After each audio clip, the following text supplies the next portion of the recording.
ഇന്ന് നമ്മൾ ഡിസ്കസ് ചെയ്യുക ശാലാക്കി എക്സാം പാസ്സാവാനായിട്ട് കുറച്ച് ടിപ്സാണ്. പല രീതിയിലായിരിക്കും ക്വസ്റ്റ്യൻസ് വരിക. മേ ബി ഒരു രോഗമായിരിക്കാം, അല്ലെങ്കിൽ അനാറ്റമി ആയിരിക്കാം, അല്ലെങ്കിൽ യോഗങ്ങളായിരിക്കാം. ഇപ്പം ഇൻ കേസ് ഒരു രോഗം വന്നു, പുയാലസം എന്നൊരു ക്വസ്റ്റ്യൻ വന്നു, അപ്പോൾ നിങ്ങൾ എങ്ങനെ ആൻസർ ചെയ്യണം? നിങ്ങൾ ഏറ്റവും ആദ്യം എഴുതേണ്ടത് നിങ്ങൾ എവിടെയാണ് അത് പഠിച്ചത്. അഷ്ടാംഗഹൃദയ ഉത്തരസ്ഥാനം 10th ചാപ്റ്ററിലാണ് അത് പഠിച്ചതെന്നുള്ളത് നിങ്ങൾക്ക് എഴുതാം.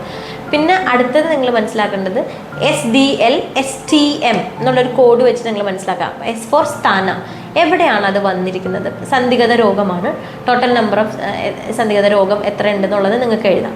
പിന്നെ അടുത്തത് വരുന്നത് SD ആണ്. D ഫോർ ദോഷ, ഏതൊക്കെ ദോഷമാണ് അവിടെ ഇൻവോൾവ് ആയിട്ടുള്ളത് എന്നുള്ളത് എഴുതാം. പിന്നെ അടുത്തത് വരുന്നത് L ഫോർ ലക്ഷണ. ലക്ഷണത്തിൻ്റെ അവിടെയാണ് നിങ്ങൾ ശ്ലോകം പഠിച്ചിട്ടുണ്ടെങ്കിൽ ശ്ലോകം എഴുതാം.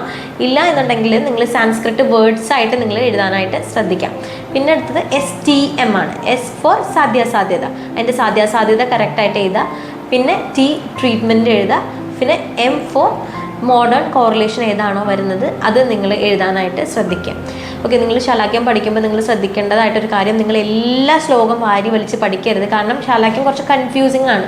കണ്ടൻറ്റ് കുറച്ചുള്ളൂ, പക്ഷെ അത് കോംപ്ലിക്കേറ്റഡ് ആവാൻ കാരണം കുറേ ക്ലാസിഫിക്കേഷൻ ഉണ്ട്. അപ്പം പെട്ടെന്ന് മാറിപ്പോയാൽ ഫുൾ മാർക്ക് പോകും. മാത്സ് പോലെയാണ്, ഫുൾ മാർക്ക് പോകും. അപ്പം നമ്മൾ ഈ പറഞ്ഞ കോഡ് അനുസരിച്ച് എഴുതുമ്പോൾ നിങ്ങൾ ഷുവർ ആയിരിക്കണം അത് കറക്റ്റ് ആണെന്നുള്ളത്. കാരണം അല്ലെങ്കിൽ ഒറ്റ വെട്ടും. കാരണം അത് തെറ്റാണെങ്കിൽ പെട്ടെന്ന് കണ്ണിൽ പെടും, പെട്ടെന്ന് ക്രോസ് മാർക്ക് കിട്ടുകയും ചെയ്യും. അത് ശരിയാണെന്നുണ്ടെങ്കിൽ നിങ്ങൾക്ക് നല്ലപോലെ മാർക്ക് വീഴുകയും ചെയ്യും. അപ്പം ഏറ്റവും ഇമ്പോർട്ടൻ്റ് ആയിട്ടുള്ള ശ്ലോകാസ് പഠിക്കുക. അല്ലാത്തത് നിങ്ങൾ ശ്ലോകത്തിൻ്റെ വേർഡ്സ് പിക്ക് ചെയ്തിട്ട് അത് നന്നായിട്ട് പഠിച്ച് റിവൈസ് ചെയ്യാനായിട്ട് ശ്രദ്ധിക്കുക. ഓക്കെ, ഇൻ കേസ് ഒരു അനാറ്റമിയാണ് വന്നിരിക്കുന്നതെങ്കിൽ നിങ്ങൾ പഠിക്കേണ്ടത്, അതിൻ്റെ മെയിനായിട്ട് പഠിക്കേണ്ടത് ഒരു ഇമേജ് വരയ്ക്കാൻ നിങ്ങൾ പഠിച്ചു വെക്കുക. അത് തലേ ദിവസം ജസ്റ്റ് ഇങ്ങനെ മനസ്സിൽ വരച്ചിട്ട് പോകരുത്. നിങ്ങൾക്ക് അവിടെ ചിലപ്പോൾ കിട്ടില്ല. നേരത്തെ നിങ്ങൾ വരച്ച് പഠിച്ചിരിക്കുക.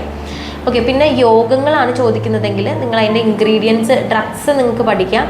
അത് എന്തെങ്കിലും കോഡുകൾ ഇട്ടിട്ട് പഠിക്കാൻ ശ്രദ്ധിക്കുക. പിന്നെ ഫലശ്രുതി മെയിനായിട്ട് പഠിക്കാൻ നോക്കുക. ഓക്കെ, ഇപ്പം നമ്മൾ ഈ രീതിയിലാണ് നമ്മൾ ഡോക്ടർ പ്ലസ്സിൽ കോഴ്സുകൾ പോകുന്നത്. നമ്മൾ ഈ രീതിയിലാണ് നമ്മളെല്ലാ ചാപ്റ്റേഴ്സും നമ്മൾ പഠിപ്പിക്കുന്നത്. ശാലാക്കിയൊക്കെ പ്രത്യേകിച്ച് നല്ലപോലെ കോഡുകൾ ഇട്ടിട്ടാണ് നമ്മൾ പഠിപ്പിക്കുന്നത്, ഒരിക്കലും മറന്നു പോവാത്ത രീതിയിൽ. അപ്പോൾ അത് ഡോക്ടർ പ്ലസ് റെഫർ ചെയ്യാൻ പറ്റുന്നവർ റെഫർ ചെയ്യുക. ഇപ്പോൾ ഡോക്ടർ പ്ലസ്സിൽ നമുക്കൊരു ഫൈനൽ ഇയർ ഓഫർ നടക്കുന്നുണ്ട്.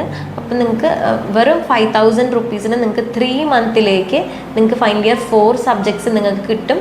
അപ്പോൾ ഇത് നിങ്ങൾ എക്സാമിന് ഒത്തിരി ഹെൽപ്പ് ചെയ്യും. കാരണം ഫൈനൽ ഇയർ ആണ്, നിങ്ങൾ ഒരു റിസ്ക് എടുക്കാനായിട്ട് പോകുന്നതിലുപരി കുറച്ചുകൂടി പ്രിപ്പയർഡ് ആയിട്ട്, കുറച്ചുകൂടി ഒരു ഗൈഡൻസോട് കൂടെ എക്സാം എഴുതുകയാണെന്നുണ്ടെങ്കിൽ കുറച്ചുകൂടെ നല്ല രീതിയിൽ നിങ്ങൾക്ക് സ്കോർ ചെയ്യാനും സിമ്പിളായിട്ട് നിങ്ങൾക്ക് ഫസ്റ്റ് അറ്റംപ്റ്റിൽ തന്നെ പാസ്സാവാനായിട്ട് നിങ്ങൾക്ക് സാധിക്കും. അപ്പോൾ വെറുതെ 6 months ബാക്ക് ആവാൻ ഇട കൊടുക്കാതെ, അല്ലെങ്കിൽ അതിനൊരു ചാൻസ് കൊടുക്കാതെ, അതിനെന്താണോ മെഷർ എടുക്കേണ്ടത് അത് നോക്കിയിട്ട് നിങ്ങൾ ജോയിൻ ചെയ്യാൻ പറ്റുന്നവർ ജോയിൻ ചെയ്യുക.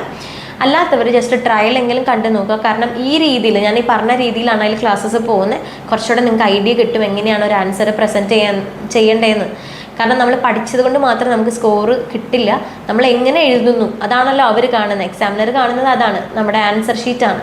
അപ്പം നിങ്ങൾ എഴുതുന്നത് അത്രയും ബ്യൂട്ടിഫുൾ ആയിരിക്കണം, അത്രയും ഓർഗനൈസ്ഡ് ആയിരിക്കണം. അപ്പം അതിന് നിങ്ങൾ ഡോക്ടർ പ്ലസ് തീർച്ചയായിട്ടും ഹെൽപ്പ് ചെയ്യും. അപ്പോൾ ഇതേക്കുറിച്ച് കൂടുതൽ വിവരങ്ങൾ അറിയേണ്ടവർക്ക് താഴെ കാണുന്ന നമ്പറിൽ കോൺടാക്ട് ചെയ്യാം. Thank you.